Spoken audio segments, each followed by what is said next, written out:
Hi everyone, Ado here, Home Services Manager with Crosscare, former member of the Social Care Workers Board of Corru, and a former member of the Consultative Forum for Former Residents in Mother Baby Homes and Allied Institutions. How you all doing? Haven't been around for a few weeks, been really busy in work, really busy in my personal life as well. So, missed doing a few videos, but decided today that I'd come right back at you. I was reading an article in relation to the sexual assault of some older people in a nursing home, and the fallout from that, and just listening to what some of the observers are saying.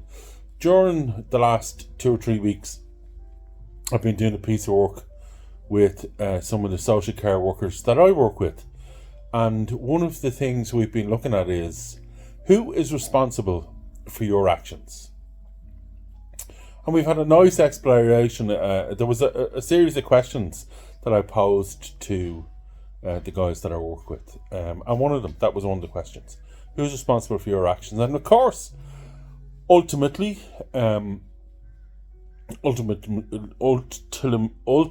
we are. There are factors that impact that, but ultimately we as social care workers are responsible for our actions. The interesting thing then is that sometimes someone else's actions lead us to react, and that in itself is a space that's worth exploring. What does that reaction look like? How in control are we when we react? And what is the outcome of that reaction? When you're looking at social care settings, the relationships between us, the social care professionals, and each other, and the relationships between us and those who we provide a service for, i.e. the residents or our clients, whatever kind of terminology you use, is really a series of actions and reactions.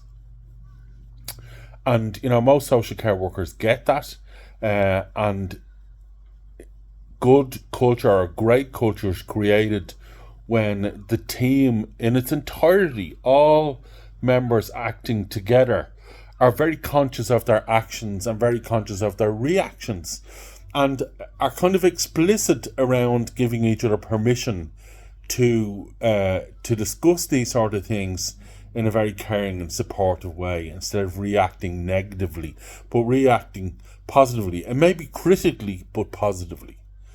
But the final bit is the one that I want to get to. And the final bit is the final piece of the action trio, and that's inaction. And inaction is what puts us all in real danger. There's a saying out there, I can't remember it exactly word for word, but it goes something along the lines of that, bad things happen when good people fail to do something. And it's our inaction in social care settings that can lead to danger for ourselves and for those who we serve. And, I only hope that when they do an investigation, and I hope it's a statutory type, or at least an investigation with some teeth, when they do that investigation, that they really look at all facets and not just focus on the perpetrator and the person who received the violence, sexual violence against them, but really look at the inaction, because that's where you will find that the real measures can be put in place. If we're all actively looking for better resolutions for everyone around us, if we are all looking at the action, the reaction, and the inaction, if we give each other permission to say, look at, I've seen you do this, you probably could have done it better, and not react, but react to the action or react to the inaction in a positive, kind of affirming and, strongly critical way, well, then things that have happened in the past and things that are still happening now in social care settings will cease to happen, because the culture will be so strong. So think about that one this weekend.